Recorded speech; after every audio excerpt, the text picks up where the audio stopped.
ইনকিলাব মঞ্চের মুখপাত্র শরীফ ওসমান হাদী হত্যার প্রতিবাদে ও বিচার দাবিতে রাজধানী শাহবাগে বিক্ষোভ সমাবেশে শিক্ষার্থী ও সর্বস্তরের মানুষের ঢল নেমেছে। শুক্রবার সকাল থেকে শাহবাগ এলাকায় মানুষ জড়ো হতে শুরু করে। সময় গড়ানোর সঙ্গে সঙ্গে বিভিন্ন শ্রেণী পেশার মানুষের উপস্থিতি বাড়তে থাকে। বিকেল ৩টার দিকে ঢাকা বিশ্ববিদ্যালয় কেন্দ্রীয় ছাত্র সংসদের সহসভাপতি সাদিক কায়েমের ঘোষণায় শাহবাগে শুরু হয় আধিপত্যবাদ বিরোধী সমাবেশ। মৎস্য ভবনমুখী সড়কে ডাকসু সদস্যরা একটি ট্রাকের ওপর অবস্থান নিয়ে নানা প্রতিবাদী স্লোগান দেন।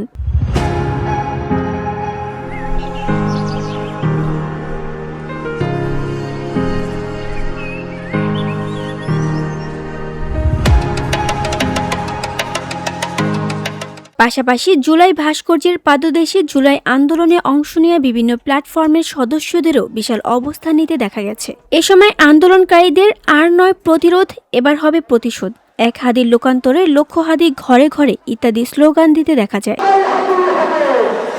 সমাবেশে ঢাকা বিশ্ববিদ্যালয় সহ বিভিন্ন শিক্ষা প্রতিষ্ঠানের শিক্ষার্থীদের পাশাপাশি নানা সামাজিক ও সাংস্কৃতিক সংগঠনের নেতাকর্মী এবং সাধারণ মানুষ অংশ নিয়েছেন। তারা হাদী হত্যার বিচার এবং ফ্যাসিবাদ ও আধিপত্যবাদের বিরুদ্ধে ঐক্যবদ্ধ আন্দোলনের আহ্বান জানান।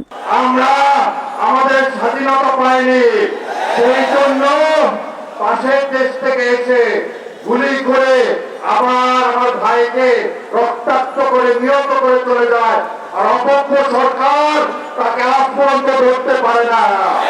এই সরকারের উপদেষ্টা এবং আইন উপদেষ্টা এদের পদত্যাগ করা উচিত। যদি না পারেন দেখে যান এই লক্ষ জনতা এদেশকে পাহারা দেবে ইনশাআল্লাহ।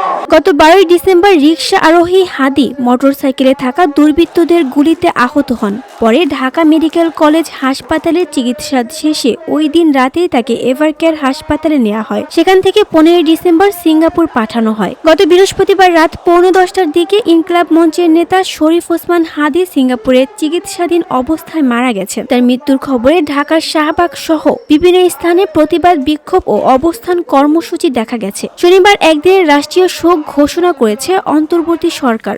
শহীদ শরীফ ওসমান হাদীর অকাল মৃত্যুতে আগামী শনিবার একদিনের রাষ্ট্রীয় শোক ঘোষণা করছি।